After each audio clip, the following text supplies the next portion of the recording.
Bag जी, कुछ हमने बात करनी है सेनेट इंतखाबात के हवाले से भी बात करनी है। जो पार्टी पाकिस्तान तहरीक इंसाफ के हवाले से हम बात कर रहे थे, जो मौजूदा हालात हैं, पंजाब कहाँ पर खड़ा हुआ है, क्योंकि जो पंजाब की आलिया हमजा साहिबा हैं उनके बयानात सामने आ रहे हैं, उस पर भी बात करेंगे। और अचानक जो स्पीकर पंजाब असम्बली थे वो इतने गुस्से में थे, अचानक ठंडे होते हुए हमें नज़र क्यों आ रहे हैं? ये जो मीटिंग्स हुई हैं उनके अंदर बातचीत क्या होती रही है? हमारे साथ मौजूद हैं opposition leader Punjab assembly Malik Ahmad Khan Bhachar साहब। मलिक साहब, बहुत शुक्रिया आपके वक्त का। सर, पहले तो ये बताएं कि वो तो रेफरेंस भेज रहे थे, वो सबको निकाल रहे थे असम्बली से, अचानक ऐसा आप लोगों की मीटिंग्स में क्या हुआ है? क्या यकीन दहानी आप लोगों ने करवाई है कि उन्होंने ज़रा स्लो कर दी है अपनी पेस, फुल स्टॉप लगता हुआ ये हमें नज़र आ रहा है? जी बिस्मिल्लाहिर्रहमानिर्रहीम। देखें जी, बात ये है कि पहली बात तो ये है कि जब आप एक चीज को अपने गुस्से में या करेंगे, क्योंकि स्पीकर साहब लॉ नोइंग आदमी हैं और पुराने सियासी घर से उनका ताल्लुक है, ये भी नहीं को है कोई पॉलिटिक्स का उनको पता नहीं है, तो जो चीजें होनी होती हैं उसकी तस्वीर पेशरफ्त होती है, पहली बात। दूसरी बात ये सर कि हम उनके पास हेयरिंग के लिए गए, उन्होंने हेयरिंग के लिए हमें बुलाया, कुछ आईनी पिटीशंस उनके सामने आई तो उसके लिए उन्होंने हमें बुलाया। तो वहां पे बात हुई कि आप एथिक्स कमेटी में आपस में बैठ जाएं, तो मुज़ाकरात, जाहिर है सियासी पार्टियां हैं, मुज़ाकरात असेंबली की हद तक, असेंबली की प्रोसीडिंग की हद तक जो मुज़ाकरात थे वो हमने कहा जी ठीक है, हमारा एक दौर हो चुका है, वो को खास नतीजा खेज साबित नहीं हुआ, बाकी हर चीज तो उधर स्टैंड कर रही है जी। वो उधर हमारे खिलाफ दरखास्तें भी पड़ी हैं, हमारे एमपीएस भी सस्पेंड हैं, जुर्माने भी लगे हुए हैं। तो मैं ये समझता हूँ कि उनको को अपनी पार्टी की तरफ से या उनको खुद को ख्याल आ गया कि ये जो एक्सट्रीम है इस हद पे अगर वो जाते हैं तो असेंबली की ऐसी विंडो खुलेगी कि तमाम एमपीए बाहर सड़क पे होंगे, जिसकी मर्जी आएगी उसका गला दबा के और उसको ज़िबा करके आगे चला जाएगा। तो इसमें ना ही कोई ऐसी यकीन दहानी है और ना ही कोई ऐसी डील है। मुज़ाकरात की हद तक हमारी एक दौर हो चुका है और उसके बाद अब देखते हैं आगे एक दो दोबारा मिलते हैं तो बात आगे बढ़ेगी, क्योंकि हमारा मौक़िफ़ ये है कि एहतजाज अपोजिशन का हक है और उसमें एक नुक्ते पे मैं आपको अर्ज कर दूं कि हम जरूर उनके साथ हमारा हुआ है इत्तफाक कि गाली गलोच लीडरशिप को, डेफिनेटली गाली को कोई भी जस्टिफाई नहीं कर सकता, चाहे वो उस तरफ से हो चाहे वो अपोजिशन की तरफ से। अच्छा मलिक साहब ये तो पता चल गया, ये हो गया। अब ये तो बताएं, एक तो आज आप इस्लामाबाद अडयाला गए हुए थे मुलाकात के लिए, जाते हर तारीख में है, आप मुलाकात हो गई तो हो गई, नहीं हुई तो आप अपना रोल अदा वहाँ पे करते हैं।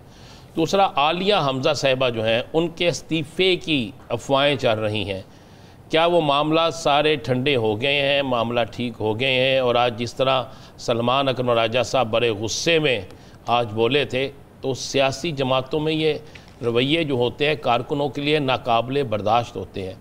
इन सारी चीज़ों पे कोई कम ठंडा हो गया या कम तेज़ या?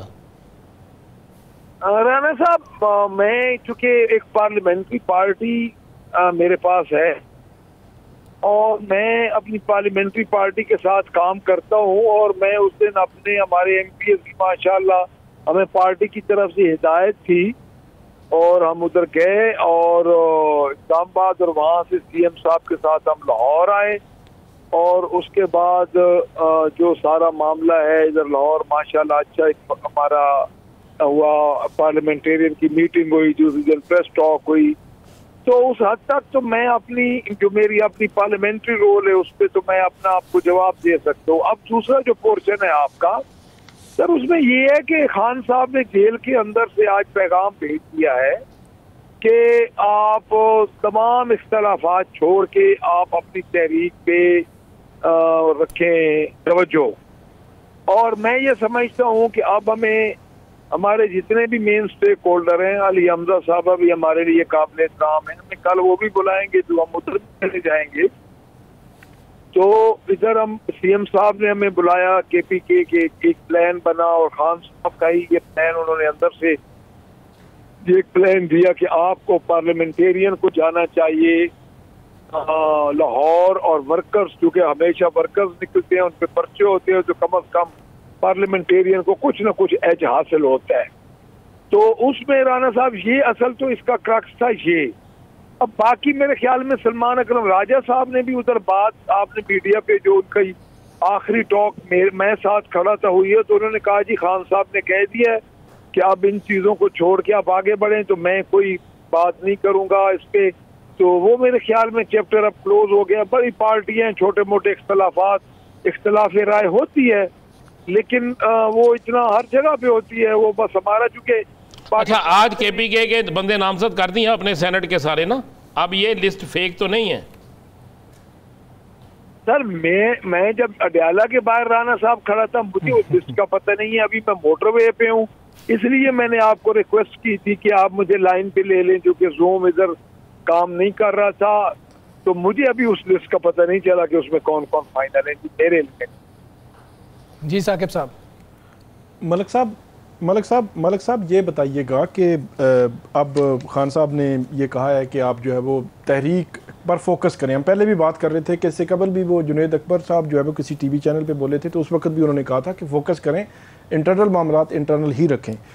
अब आप ये बताइएगा कि हम वो 90 रोज़ वाला और 5 अगस्त वाला कोई कन्फ्यूजन तो नहीं है, वो क्लैरिटी है। और दूसरी बात, आपकी जो तहरीक है उसका कोई असर होना है। हमने खैबर पख्तूनख्वा की वो लिस्टें देखी हैं कि वहाँ पे अजला में और मुख्तलिफ़ जगहों पे वो करेंगे, डिवीज़न सतह पे और सारे एहतजाज।